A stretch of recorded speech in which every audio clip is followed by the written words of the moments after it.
Am I the asshole for telling my boyfriend that his daughter cannot have her own room in our house? So my boyfriend, 30 male, and I, 24 female, have been together for 2 years, and we just bought our first house together. We move in at the end of the month. My boyfriend has a 4-year-old daughter, Kate, from a previous relationship. I love Kate with all my heart. She lives with my boyfriend's ex and comes to visit us for short stays and sleepovers, more often in the summertime. Our new house is about a 30-minute drive from Kate's mom's house. It has 3 bedrooms, a master bedroom, and 2 smaller bedrooms.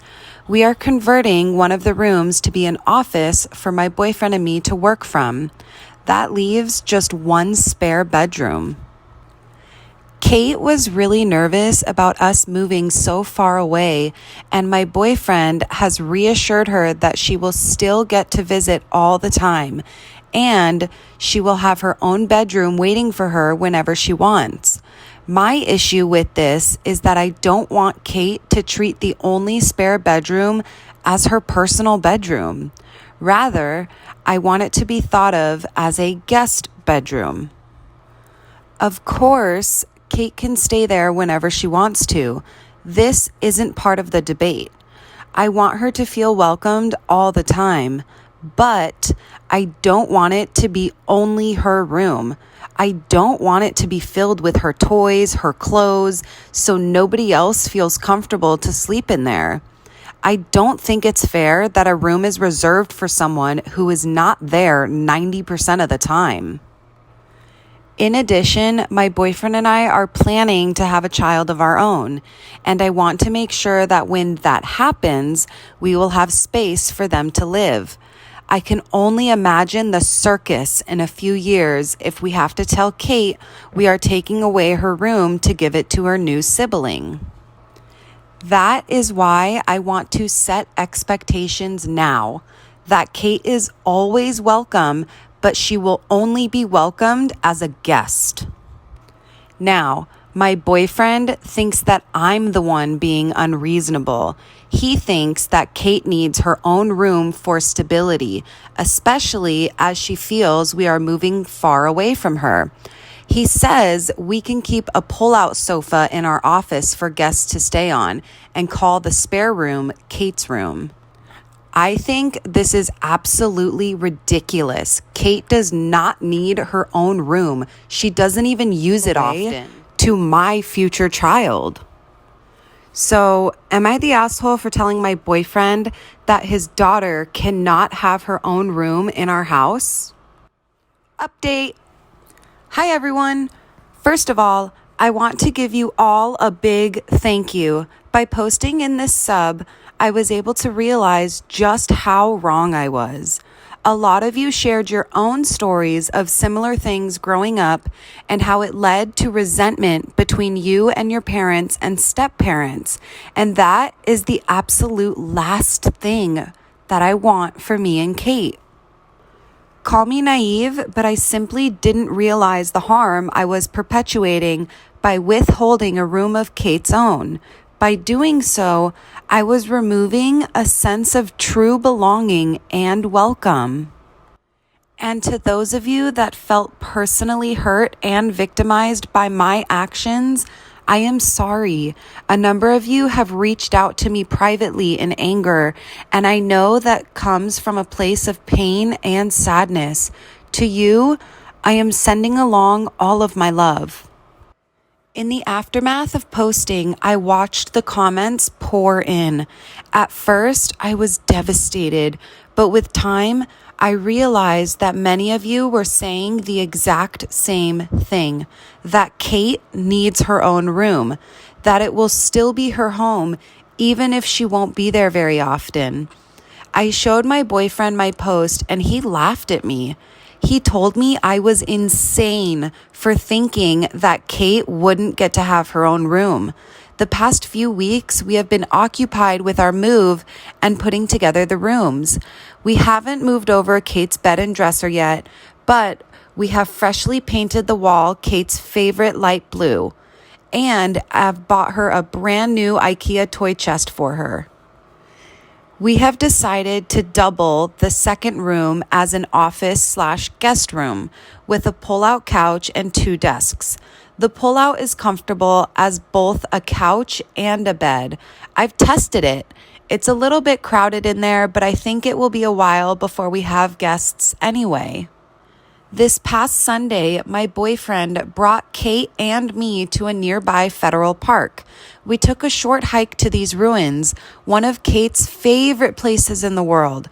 We had a picnic, and while we were eating, I could see Kate couldn't sit still. She was trying to hold back a big smile and asked her dad, "Can we do it now?"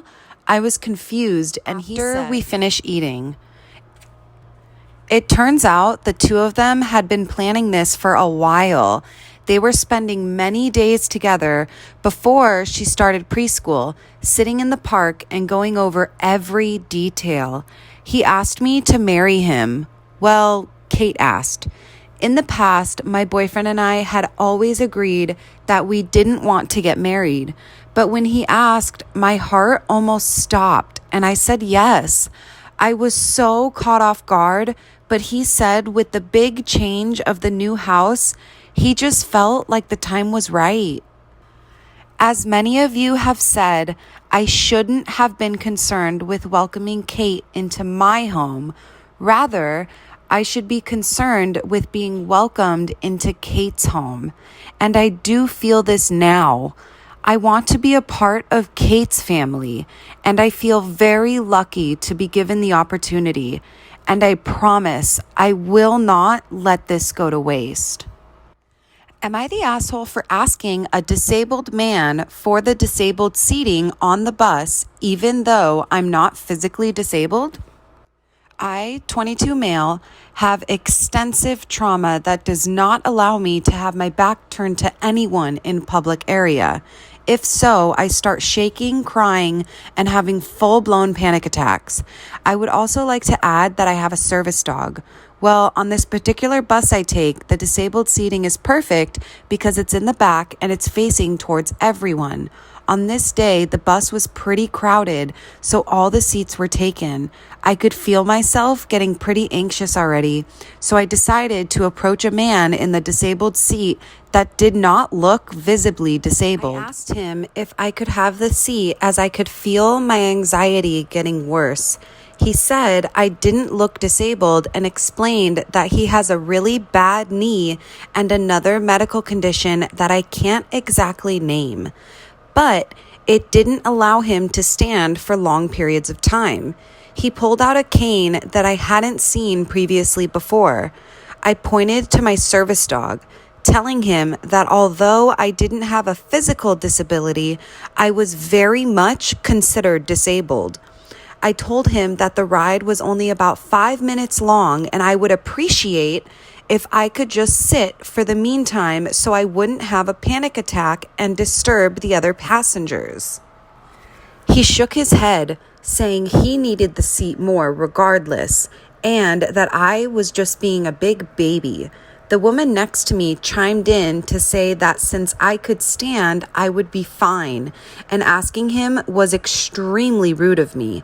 I hadn't meant to be rude, but ultimately I did end up having an attack because of the stress of the situation. To say the least, it was embarrassing as people were staring. Before I got off, I explained to the man that the disabled seating was for people of all disabilities, and I wished he had just been kind enough to let me have the seat for a few minutes. As I think about it through, I am not entirely sure I was right in this situation. So, am I the asshole for asking a disabled man for the disabled seating on the bus even though I'm not physically disabled? Am I the asshole for deleting my friends' wedding photos right in front of them? I'm not really a photographer. I'm a dog groomer. I take lots of photos of dogs all day to put them on my Facebook and Instagram. It's my thing, if that makes sense. A cut and a photo with every appointment. I very seldom shoot things other than dogs, even if I have a nice setup. A friend of mine got married a few days ago and, wanting to save money, asked if I'd shoot for them. I told him it's really not for me, but he convinced me by saying he didn't care if they were perfect. They were on a shoestring budget, and I agreed to shoot it for $250, which is nothing for a 10-hour event. On the day of, I'm driving around following the bride as she goes from appointment to appointment before the ceremony, taking photos along the way. I shoot the ceremony itself, and during the reception, I'm shooting speeches and people. Started around 11 a.m. and was due to finish around 7:30 p.m. Around 5 p.m., food is being served, and I was told I cannot stop to eat because I need to be a photographer. In fact, they didn't even save me a spot at any table. I'm getting tired, and at this point, kind of regretting doing this for next to nothing. It's also unbelievably hot. The venue is in an old Veterans Legion, and it's like 110 degrees Fahrenheit, and there is no AC. I told the groom I need to take off for 20 minutes to get something to eat and drink. There's no open bar or anything. I can't even get water, and my 2 water bottles are long empty. He tells me I need to either be a photographer or leave without pay. With the heat, being hungry, being generally annoyed at the circumstances, I asked if he was sure, and he said yes. So I deleted all of the photos I took in front of him and took off, saying I'm not his photographer anymore. If I was to be paid $250, honestly, at that point, I would have paid $250 just for a glass of cold water and somewhere to sit for 5 minutes. So, was I the asshole for deleting my friends' wedding photos right in front of them? They went right on their honeymoon, and they've all been off social media, but a lot of people have been posting on their wall asking about photos, but 0 responses. Am I the asshole for telling my insane coworker that she was not victimized by a literal baby? I, 28 female, work with another woman, 33 female, who is extremely pregnant at this moment. She is on maternity leave and is taking time off right now. But she is very dedicated to keeping our entire office keyed into every little detail of her pregnancy. She spams us her ultrasounds and updates and baby bump pictures to the office group chat constantly. She also has already had the baby shower and is still requesting more stuff for the baby from us.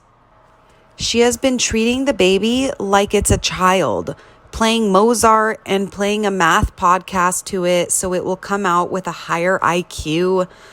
That's why I wasn't surprised when she showed up at the office for Bring Your Kids to Work Day to make it pregnancy, even though her quote-unquote kid has yet to be born. She started showing all the children her pregnant belly and telling them about it. My other coworker brought her baby too, who is a boy and a 1.5 years old. My pregnant coworker approached him and told him there's a baby inside her, pointing at her stomach. She was wearing a dress. The boy misunderstood since he's literally a baby and tried to look up her dress to see it. My coworker was shocked and screamed at him and startled him, causing him to start crying and shrieking and running to his mom.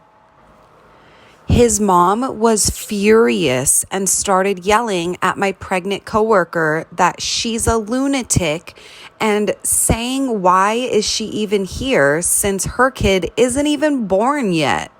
My pregnant coworker started screaming back that this is how predators start out and that she's the victim and the baby needs to be controlled. She turned to me for backup, and I told her that she's insane for thinking that she's being victimized by a literal baby. She yelled at me that it's no excuse and that I'm the one enabling. Both of my coworkers were asked to leave by security. I'm pretty sure her reaction to a baby looking up her dress to find the baby was insane, but maybe I'm losing it. Am I the asshole for telling my coworker that she was not victimized by a literal baby?